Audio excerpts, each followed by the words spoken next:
You have to know the carbon content or the nitrogen content or stuff like that. So people were able to take their anywhere from 35-pound to 200-pound piece of equipment, either on a roller, on a backpack. They're willing to do this because that material testing was so important, and that chemical composition, that full range, was so important. So they made the sacrifices to lug that equipment around and do that testing.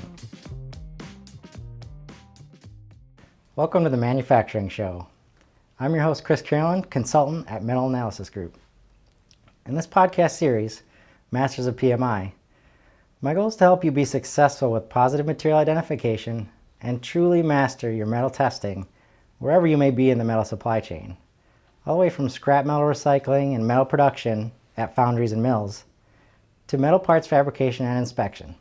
PMI testing plays an important role in making sure everyone knows which metal they are working with in order to avoid material mix-ups that can lead to unhappy customers, expensive recalls, and even catastrophic accidents like oil spills, plant explosions, and airplane crashes. And we don't like those things, right? So let's get to it. Today we're going to be talking about using mobile OES for positive material identification. I want to talk about this because OES is one of the primary technologies for PMI. It's been used for a long time, been used in labs and in the field, so it's really one of the basics that we need to cover to make sure we can master our PMI. So what is it? It's really got three main components. It starts with an electrical or laser-based source to excite atoms within a metallic sample so that they emit light, or optical emission lines, that are specific to each element. This can be done using an electrode or laser in order to heat and vaporize the material at the surface, which then emits the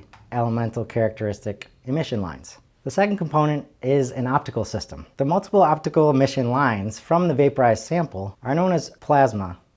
They pass into the spectrometer, and the spectrometer separates the incoming light into elemental specific wavelengths, and a corresponding detector measures the intensity of light for each wavelength. The intensity measured is proportional to the concentration of those elements in the sample. The third component is the computer. The computer uses the measured intensities, looks at the light data, and uses that data to determine the chemical composition or the chemistry of the material you're looking at. And often, like all of the PMI technologies, it's going to match it against a grade library and tell you not only the composition, but the grade that you're looking at, like stainless steel 316 or 304, or low alloy steel versus carbon steel, etc. Now, OES has been around for quite a while, and you've seen it in various formats like benchtop and mobile or portable units, whether in the lab or in the field. But for PMI, we want to focus on the mobile OES units, Spark OES portable mobile units. Because as PMI began to grow in need and understanding, it was understood that with XRF, which was the only one around to do this type of testing, you couldn't do carbon or other light elements very well with XRF. So that's where OES came into play. With OES, you can do carbon, nitrogen, sulfur, phosphorus. You can do those light elements. And even though you got to carry around a big bulky piece of equipment, sometimes in the field, like in pipelines or refineries, you have to know the carbon content or the nitrogen content or stuff like that. So people were able to take their, say, anywhere from 35-pound to 200-pound piece of equipment, either on a roller or on a backpack. They're willing to do this because that material testing was so important, and that chemical composition, that full range, was so important. So they made the sacrifices to lug that equipment around and do that testing. So it was a lot of work, but they get the job done. But recently, there have been advancements in laser technology that has allowed lasers to replace sparks in these applications. So basically the laser is replacing the spark as the source that is vaporizing the metal. And we'll go into more detail on this a little later. Just want to touch on some pros and cons of the technology of OES. Like I said, it provides the broadest range of elements of the three testing technologies or techniques, or XRF, OES, or LIBS. So it allows you to get a full chemistry. And with that full chemistry, you also get better accuracy and precision at very trace levels. So hundreds of ppm down to tens of ppm in some cases. Levels that handheld XRF and handheld LIBS you're never going to see them. So that's why people use OES. And with that full chemistry comes carbon, boron, sulfur, phosphorus, nitrogen, elements that can play a pivotal role in whether you're dealing with the right material, or it's going to hold up longer, it's going to behave like you expect it to. So those are elements you can't miss on. So that's why people use OES. Unfortunately, that's about it when it comes to benefits for OES. People have made many sacrifices in order to use this technology in the field, and it's not exactly point and shoot. You have to know what you're doing when you're testing with OES. It requires a lot of knowledge and a lot of training to be very successful in your testing and get good results. Sometimes you even have to know a little bit about the material. So you have to know the base material before you can test it, so it's matching it to the right calibrations. Like if you're trying to test aluminum and there's a steel program active, you're not going to get good values. So you have to know the base metal. And this also applies within those groups. So low alloy steel versus stainless steel or tool steel, etc.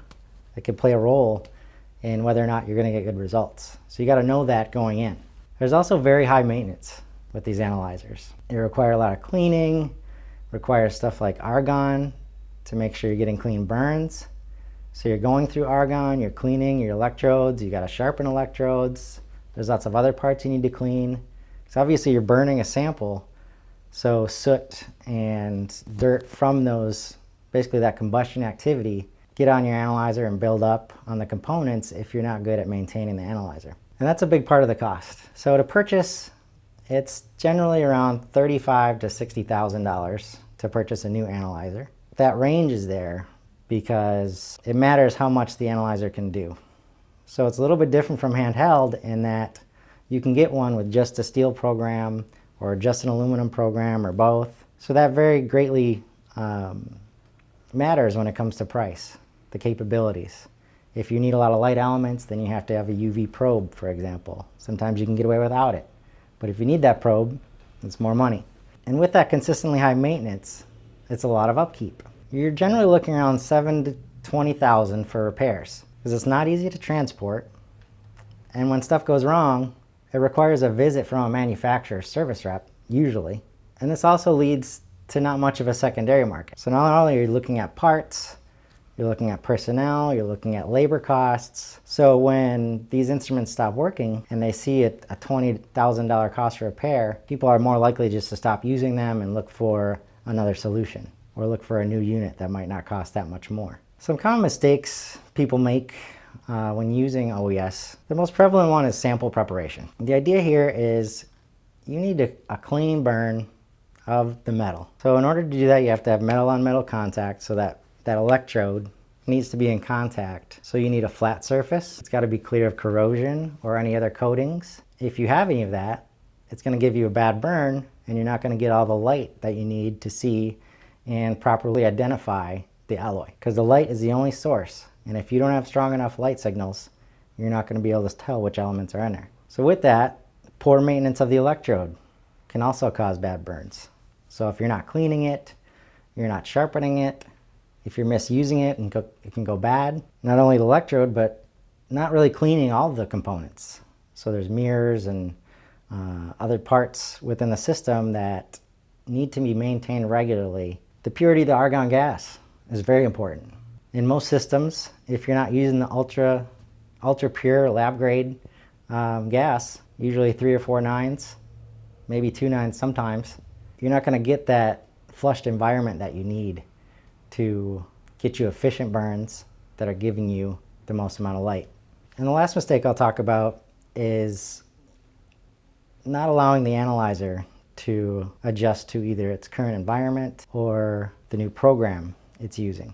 These analyzers are very susceptible to environmental changes like temperature or humidity. So if you're moving it from, let's say, inside a warehouse to outside into 100-degree heat, you have to give the analyzer either enough time to adjust or you have to re-standardize. So not doing that and expecting to get the same results or quality results, it's just not going to work. The available brands that are out there, Hitachi, which recently bought Oxford, they're primarily out there because of the portability they have. They are the most portable OES. Spectro would be another. And really there's not many alternatives to Spectro and Hitachi.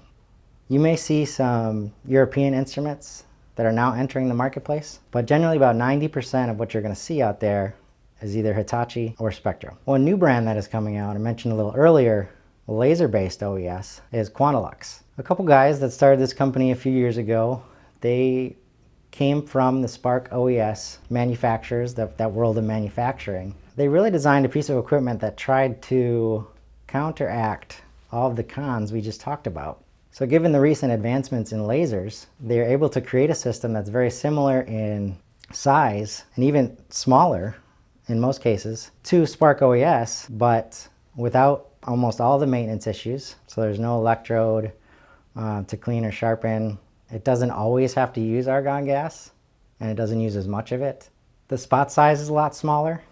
There's a lot less sample prep needed to ensure good results. So it's got a lot less maintenance and can do all the same things, sometimes better, that you see in traditional Spark OES. So keep an eye out for Quantilux. They just launched their product last year, and they look to be an alternative to Spark OES. So in review, a couple takeaways from today's discussion. Really, if you need those light elements like carbon, boron, sulfur, phosphorus, nitrogen, etc., at the low trace levels, talking hundreds of ppm or tens of ppm, you really have to use OES. It gives you that full chemistry and gives you that range that you need to determine those elements at those levels. And out in the field, there's really nothing else comparable to it.